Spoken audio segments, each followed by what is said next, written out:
Chapter 27. Hurry was the word. We wasted no time. Our party consisted of 4 persons, a blacksmith 60 years of age, 2 young lawyers, and myself. We bought a wagon and 2 miserable horses. We put 1,800 pounds of provisions and mining tools in the wagon and drove out of Carson on a chilly December afternoon.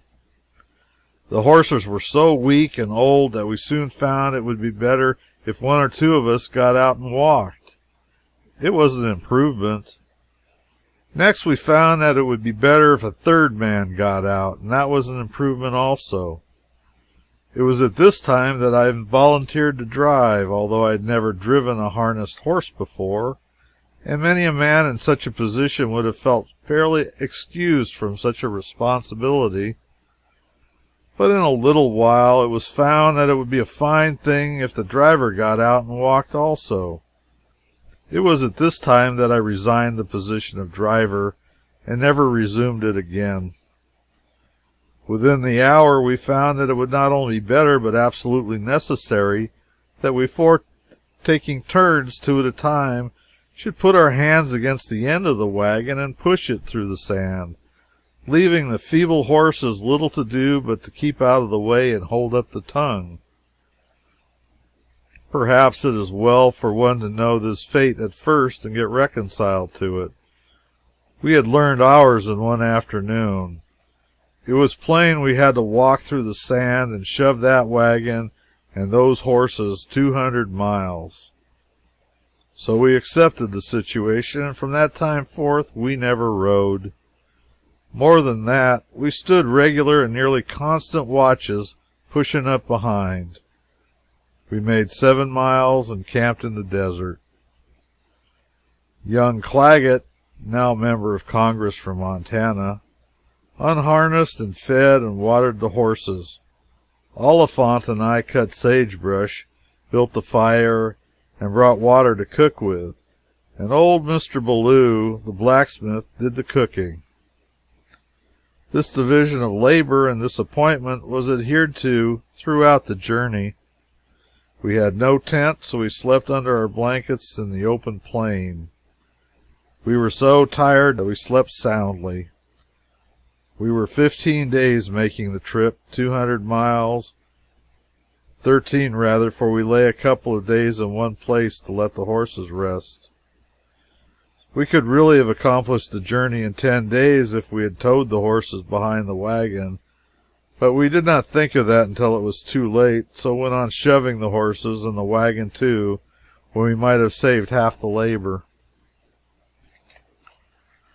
Parties who met us occasionally advised us to put the horses in the wagon, but Mr. Ballou, through whose ironclad earnestness no sarcasm could pierce, said that that would not do, because the provisions were exposed and would suffer, the horses being bituminous from long deprivation.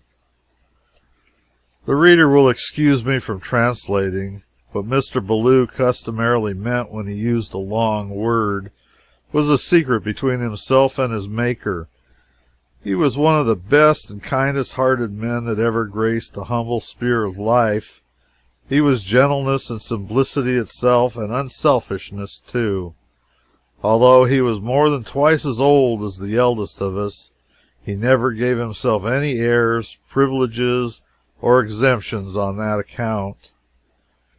He did a young man's share of the work, and did his share of conversing and entertaining from the general standpoint of any age, not from the arrogant, overawing summit heights of 60 years. His one striking peculiarity was his Partingtonian fashion of loving and using big words for their own sake, and independent of any bearing they might have upon the thought he was proposing to convey.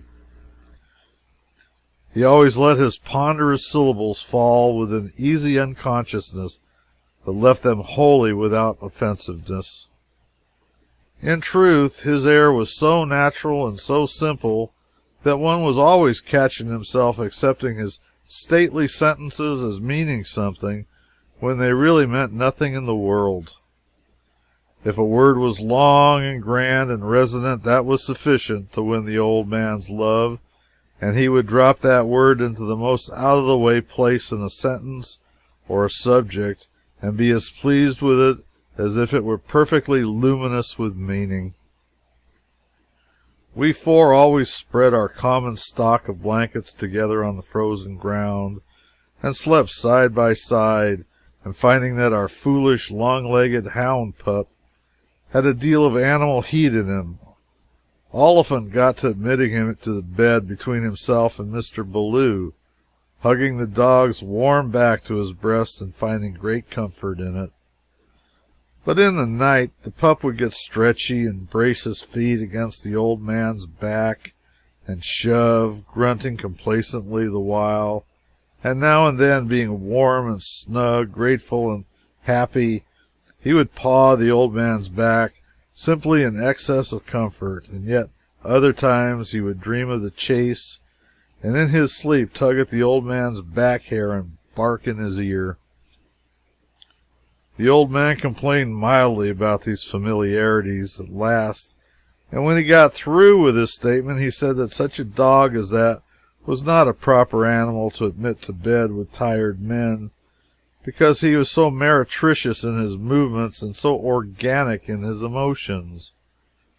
We turned the dog out.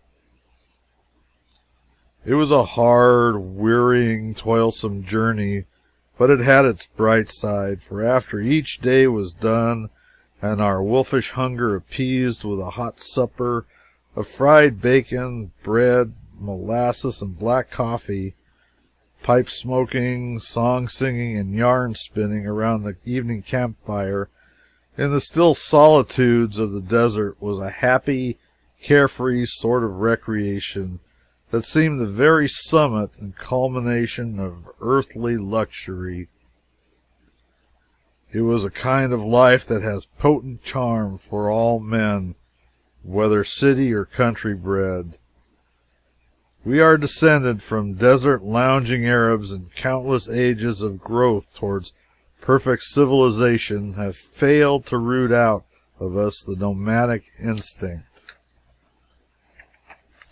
We all confess to a gratified thrill at the thought of camping out.